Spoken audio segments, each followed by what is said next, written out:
Hey everyone, hopefully you're having a good day. My name's Andy, my channel's Finding Value.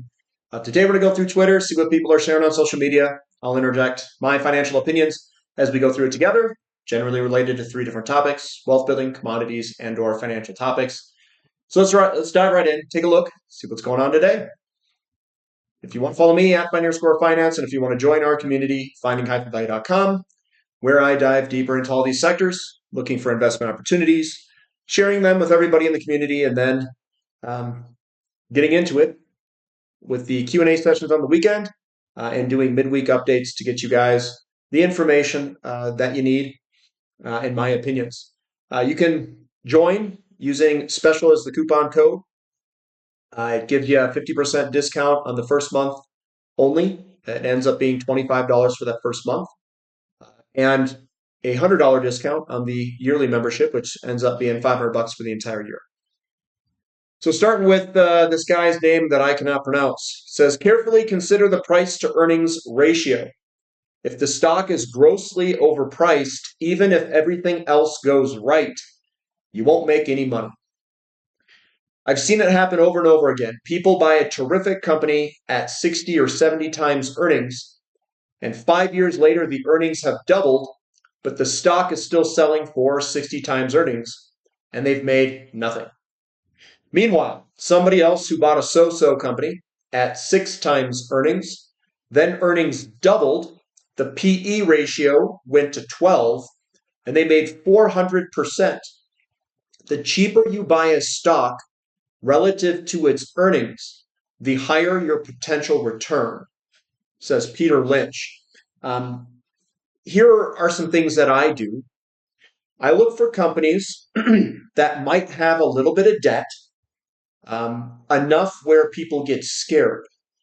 If you're looking at the bottom of the market in terms of the commodity, the company might be struggling to make money,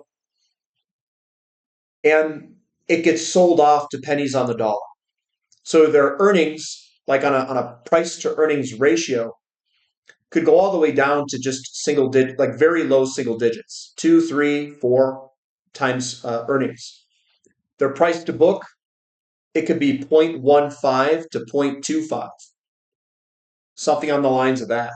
And you buy it, and the commodity price bottoms and surges higher. Those can be absolute rippers. Now, if they have too much debt, they very well could go bankrupt. That is your risk. That is what you have to basically balance, is your position size versus how much risk the actual business has of permanent loss of capital. So when you play these things, Peter Lynch is exactly right. You want to buy things when they're out of favor and cheap. You want to avoid them when they're expensive, because it's very difficult to make money when things are expensive. And then you get these weird situations in commodities where the company is at a break-even cost. They're not making much money, or they're losing a little bit of money. They have a little bit of debt. It gets sold off 99% from all-time highs. And if, I'm not saying every time, but if the company survives and it comes out of that bottom with commodities ripping, that's where you can get your 100 backers, because their earnings explode at the same time that you purchased it for pennies on the dollar. So if you've got a 5 to 10x on the valuation upside, and then the earnings, you have another 5 to 10x on the earnings. You multiply those two together. 5 times 5 is a 25 bagger. 10 times 10, well, that's a 100 bagger. That's where you can make the big money. It's where you get these weird situations where it gets sold off to pennies of the dollar, the sentiment goes real negative. There is a lot of risk. I'm not saying there isn't. And then you have to identify the opportunity and say, is it worth the risk? How much money should I deploy to that risky investment? Now, other companies, which it seems like a lot of people love these companies. They're junior companies, junior mining companies. And I just look at them like, I mean, most of them have no chance of making money potentially ever. And that's where I get kind of iffy on it. A company that has some debt but has the infrastructure in place, they can make money. The ones that are juniors, where they've got land and maybe they've got reserves,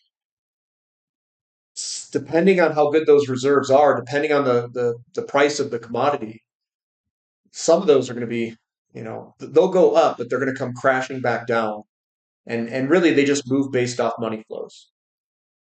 So, Kobayashi letter. Is silver still underpriced? Silver ETF now reflects 0.3% of all ETF assets, the highest in 4 years. This remains below the 0.4% seen during the 2020 pandemic high, despite the strong rally in silver prices this year.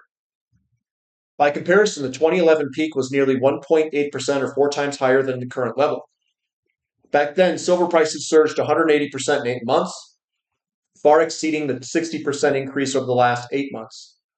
Put differently, investor exposure to silver remains historically low even after the recent price surge.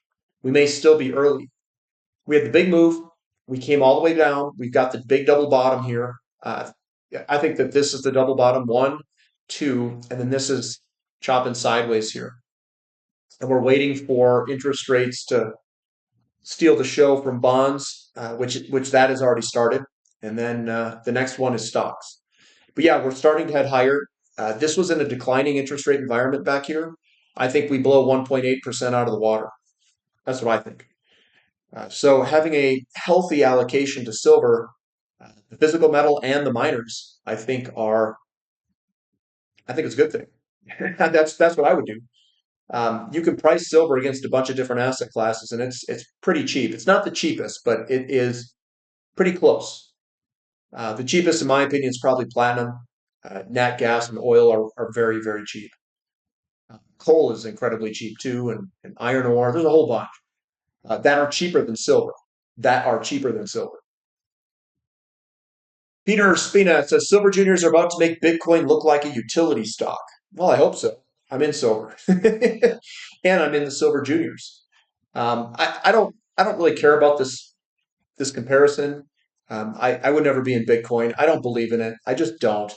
A lot of people, they don't believe in it either. They just think that it will go up and they're just chasing price performance. They are actually not even believers, the majority of them. They just jump on a bagwagon, they join the herd because it's going up and they think it's cool to own something just because it's going up. Just because it's going up. Just because something is going up does not mean it's a good investment. So I am scared of buying Bitcoin because I do not believe in it. I think it is just a group of zeros and ones, along with all these other cryptos. And uh, if you were to evaluate Bitcoin by itself, I don't know why anybody would buy it. I don't understand it. It's slow. It doesn't meet the intended purposes of being money. So if it's not money, I don't know what it is. It is a hog of energy, and everything that I've learned in my life is to gain efficiency. Why would we adopt something that is so inefficient? It's completely ASS backwards. It's completely backwards. So I don't understand why anybody would want this. It just doesn't make sense to me. If we're progressing in life, when we want something that is super efficient, that doesn't take much energy at all, and people might say, "Oh, we don't get it." That's spent energy is a form of limiting Bitcoin. It's like that's the stupidest. There's no logic there, guys. You fail if you went to college in a philosophy class and you came and tried to debate Bitcoin. I think you'd fail out because it's you don't get that energy back, and what you get in return is absolutely nothing. It's I don't get it, guys. Investment wisdom. Each year, Buffett is asked, "What's the main difference between himself and the average investor?" And he answers, "Patience." That's what you need to work on. Everyone needs to work on patience. If you want to be a great investor, you need patience. If you implement the investment strategies in the style that I implement, patience is the cornerstone. And what you're doing is you're extracting, you're um, exploiting the mismatch between the impatient and the patient. So what people do is they buy something and they expect it to go up immediately. It's not how the markets work. So the inexperienced investor who's impatient will buy it, sell it, change their mind, don't know what they own, and then just move around and don't make any money. If you know what you own, you get in really early, you get in really low, and then you have patience for it to kind of play out. And then over the next, 2, 3, 4, 5, 6, 7, 8, 9 years, you make thousands of percent gains as you play the down cycle to the up cycle. That's it. That's all it is. And then you just play it over and over and over and over. And then most everyone, even if you tell them the correct companies at the right time, they still don't make money because they're not patient enough. That's the whole thing. They think that they can beat the market and make money faster than everyone else. They think they can even make it faster than the strategies that I would say that I deploy and practice. And I just don't think you can. I think that at least in my opinion, I'm deploying what I think is the best strategy possible. You buy really low, you hang in there.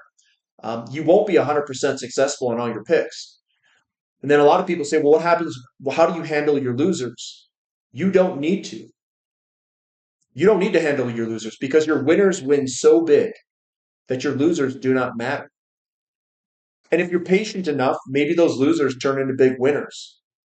And that's the most difficult thing. It's the mismatch between reality of the market and the strategy that returns the best and the investor's perception of what they think success looks like. So what they think success looks like is you buy it and it just goes straight up to infinity. It doesn't work like that. It requires patience to get through resistance areas. It requires patience to have the market cycle go from negative. Because if you're buying it at the bottom, it's negative, the sentiment. Then it's got to turn to positive, and it takes time. It takes time for people to get the FOMO, the fear of missing out. And then you gain momentum. And when that momentum starts gaining, people start piling on because they think it's going to continue to go up. They're very linear in their thinking. Past performance indicates future performance. That's what most people think. And then they just start piling on. The dumb money enters at the end when things are moving very quickly. They don't know anything about what they own. They don't care about the valuations, like paying an expensive price to earnings ratio, like we talked about earlier in Peter Lynch. And they all just pile in because they are just chasing price performance. That's all it is. So what you're doing is you're extracting the mismatch between their impatience, emotions, and their ignorance. And you're using your logic, patience, and strategic discipline and buying things when they are cheap and waiting. You're just waiting for all the idiots to go buy your stuff. I mean, that's really what it comes down to. So you get in there, you buy it when the technicals look good and the valuations are cheap. It gives you all the asymmetry to the upside, like we were talking about earlier with Peter Lynch and the price to earnings ratios and things that are cheap. And then you just sit and you wait. And what happens is if it doesn't happen in the time frame that somebody arbitrarily makes up in their head, then they'll say, well, it's not working out, I'm going to sell it.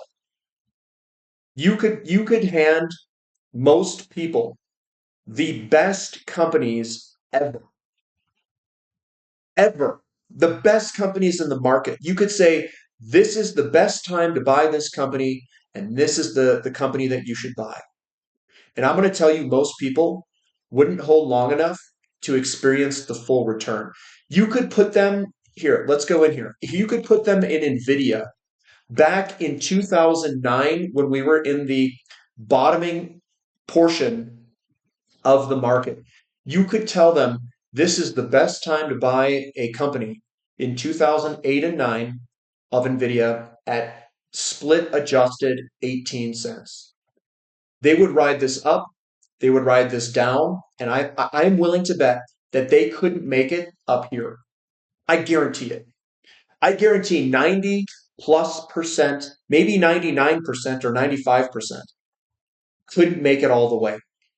If all you gave them, and this was it, if all you gave them was this is the best company and this is the best time to buy it, I am willing to bet that, and that's all you gave them, no other information, most of the people could not make it all the way up. Most of the people couldn't make it all the way to that thing. They couldn't endure this grind here. Well, they'll say, well, that's a lost opportunity. Really? That's a lost opportunity? Buying 18 cents at Nvidia and selling it at $176? That's a thousand bagger. Yeah, isn't that? I mean, that's 1,000 times your money. So if you bought it at 18 cents at that time and you did a 176 divided by 0.18, that's 977 times your money.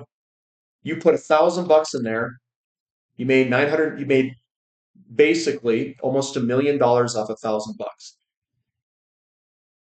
And how many people could actually ride through this volatility through here? I would say almost nobody. They couldn't do it. So think about that for a second. Just think about that.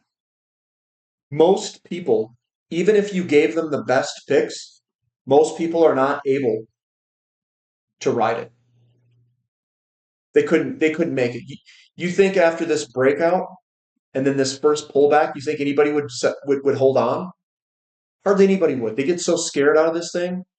Most people are so scared they can't hold on to anything. They are so scared. And everyone who makes money, they just let it ride. They just let it ride. So if you had an equivalent stock that you put $1,000 at the same time and it went down like this, you'd still be better off not selling either one of them. Because the asymmetry in this one went up so much money that it negates this. This just doesn't even matter. This position doesn't matter. And I think what people have, like their biggest downfall is like they think that the losers matter. They just don't. My portfolio, it's ripping. And I've had a couple companies. I've had to go through what, one or two bankruptcies on some with some smaller position sizes. I allocated appropriately and I had a couple go bankrupt. But guess what? Didn't matter. Didn't matter. And then what most people do is they'll say like, well, what about this company that didn't work out? It's fine. You're going to have them. You're going to have them. You're going to have companies that do not work out. You might have 10% or 20% that don't work out. But they don't matter because these and your ability to hold on is where you make all the money. You'll have a couple of these and they just make up for everything. And that's exactly what every single best investor has said. All of them. Peter Lynch has said that. Howard Marks has said that. Buffett, Munger, they all say it. Manish Padre, all of them. They all say that. And some of these guys, their success rate is really low. It's like 20 or 30% success rate. If you're at like 70 or 80%, that makes you better than all of them. I'd say that's probably where mine's at. It's probably around 70 or 80%. Maybe even more than that. I don't know. But I mean, you're going to have losers too. Like not even losers, like going 5 years and having it only go up 40 or 50%. I mean, that's kind of like it's not bad, but it's not fantastic. So silver is experiencing a moment of profound significance with major implications for the history of hard money, fiat currency debasement, and most critically, inflation. What we have here is just a breakout of silver adjusted for the consumer price index. It's breaking out. I mean, guys, this is all, just look at interest rates. They're breaking out, guys. And they're all gonna front run all this. Bloomberg Commodity Index putting in a really big candlestick right at resistance. Very bullish. Commodities are putting in a hell of a candlestick this week at a key level of resistance or of interest. Forget the oil glut narrative. Supply is falling off a cliff. This is where my mind is at. According to Chevron, without major discoveries or production increases by 2035, the world faces a 50 million barrel per day gap, the equivalent of 5 Saudi Arabias. Why? Global decline rates have doubled over the past 2 decades. Each year, we must offset the equivalent of Iraq's entire production. Since 2019, 90% of CapEx has gone just to maintain existing supply. What about technology? 2016 to 2018 shale boom 170 feet of wells drilled produced an additional 500 million barrels. To 2020 to 2023, the same amount of drilling produced 350 million barrels. That's so when we talk during those Q&A sessions, guys, the declining efficiency per linear foot is a problem. This is that metric. 2016 to 2018, they drilled this 500 million barrels. In 2020 to 2023, you drill the same amount of feet, you get 350. You're drilling less geologically, we'll call it fertile ground. That's a 30% less output despite major efficiency gains. We've hit geological constraints that technology can't overcome. Technology could never overcome geological constraints. We're still way below the peak of 1970 conventional oil production in America. Technology does not reverse geological constraints. With prices stuck and capital still flowing to dividends instead of drilling, the supply gap isn't hypothetical, it's inevitable. And this is where I get worried. This is my biggest worry in the markets is energy not keeping up with GDP. A lot of people say, well, we'll find different things and we'll do different things, and I think we will.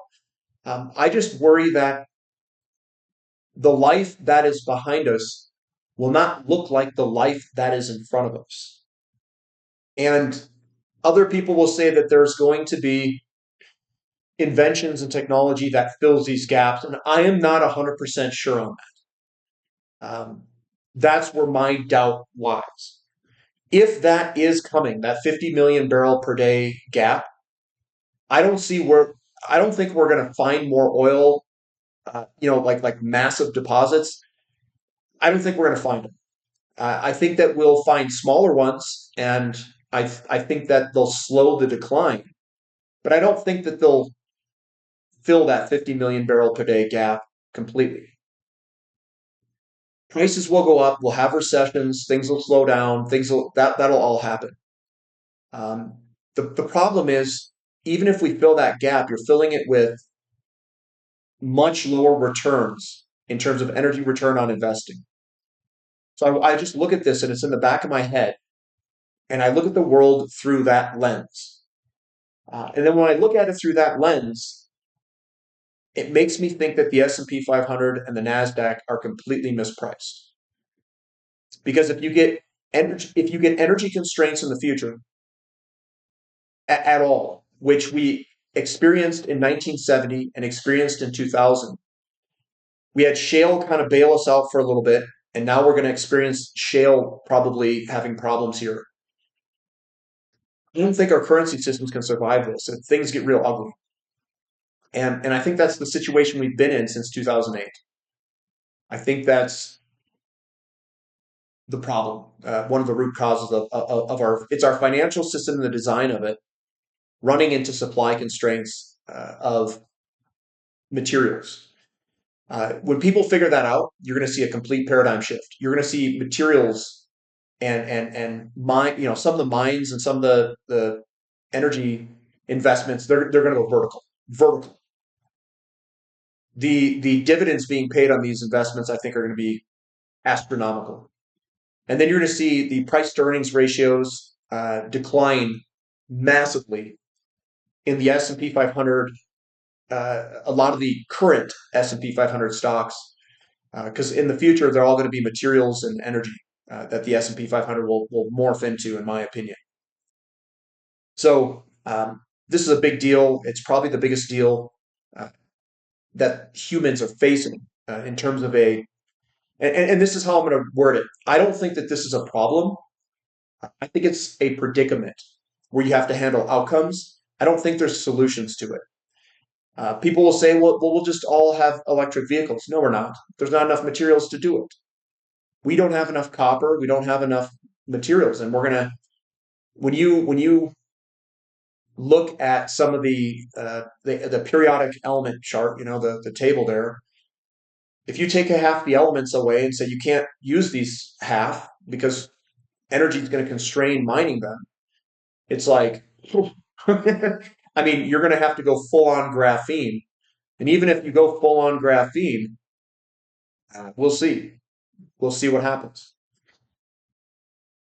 Uselink, it says monthly wicks and monthly closes seem to be done deal. A monthly candlestick breakout for silver versus gold. Yeah, the ratio is breaking out for silver. It looks fantastic for silver.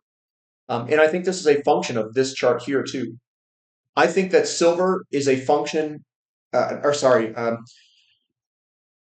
high inflation is a function of a mismatch between money printing and GDP. GDP is a mismatch between growing the economy and how much energy we can supply with it.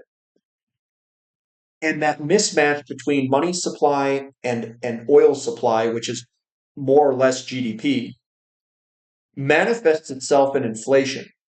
Inflation is a function of increasing interest rates. Increasing interest rates is the destruction of our bond market and also will be the destruction of our stock market out in the future.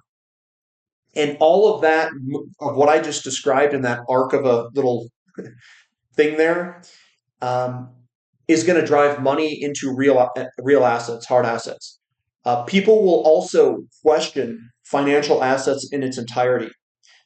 And then they'll say, well, I want to store my wealth in oil, in copper, in silver, and the feed, basically the basic elements that create wealth for human beings. That's what I think. So you're going to see whatever elements are the most valuable to humans are going to start being bid completely different, completely different. I know a lot of people they want to get into like gold and silver because that's what the money system is, and I agree with that to some extent. But I think you need to look past that. What other things provide the most value to humans? And that's where I would be in terms of its uses. Charlie Munger's five investment skills to develop: the ability to keep raw, irrational emotions under control, patience, discipline, an ability to take losses and adversity without going crazy, the ability to not be driven crazy by extreme success. That's the five you need to develop for skills. Um, when I was a newer investor, I didn't know any of this when I was brand new. And I would say I struggled the most with patience when I was brand new. I had discipline. Like I could execute when I needed to. I could do all that stuff. I just didn't wait long enough. I had control over my emotions. I could easily take losses. That was no big deal. The ability to not be driven by crazy by extreme success. I don't have that problem. Patience was the one I had to really work on. That was my biggest one, and I think that's what I've developed the most. Is I'm really focused on patience, and I can see it with other people. Uh, they lack that patience. I think they have a lot of the other ones, just like me, like I did when I was younger, and I didn't realize how valuable patience is. Patience is everything. I've made far more money by buying things and not selling them. And that's where everybody questions. It's like they don't want patience. They don't want to sit and do nothing. They're like, I want to take profits. I want to sell. I want to do stuff. I want to do. That just screws you over, guys. It screws it all up. That's not where you want to be. You want to be able to hold this for the entirety of its bull market and pay the least amount of taxes doing it. You'll make far more money. At least that's where my head's at.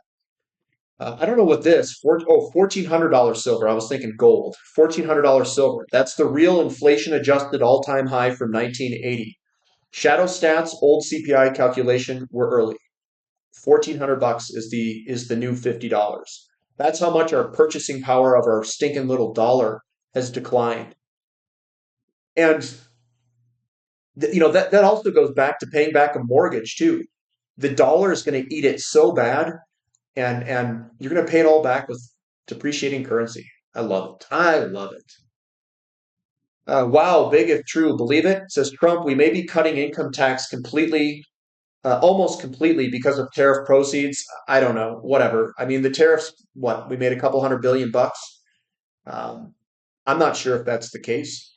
Don't we collect something like 2 or 3 trillion in taxes?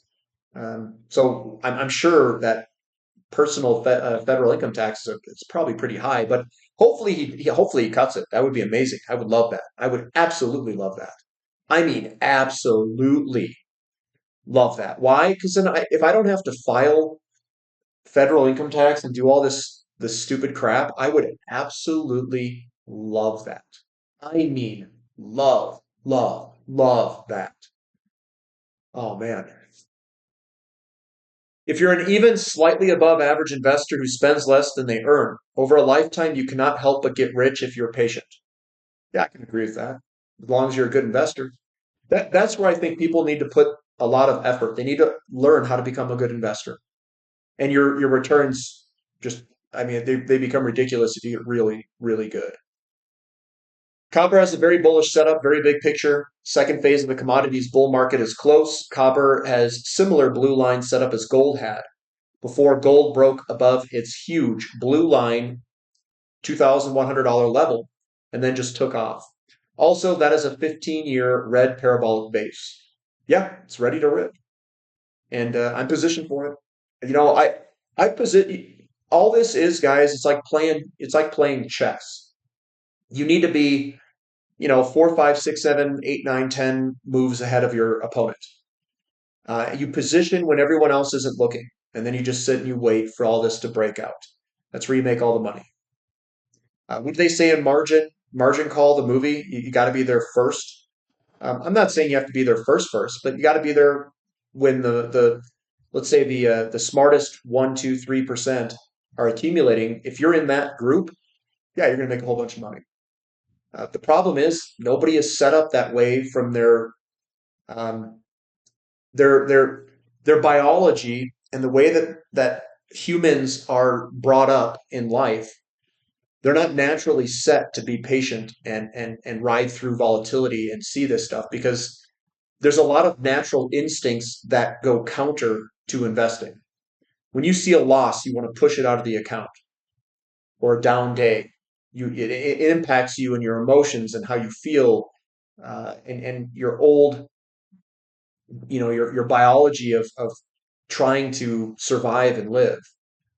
It is learned to some extent, and then other people they're never going to be able to learn it. Take out the Berkshire's top 5 investments, and its returns are pretty middling, and that's just the asymmetry I was talking about, never selling. But I talked about that last time, so that's where we're going to end it. Give me a thumb up for the content, subscribe to the channel, subscribe to the website if you like. And that's all I've got for today. So we'll catch you next time, guys. See ya.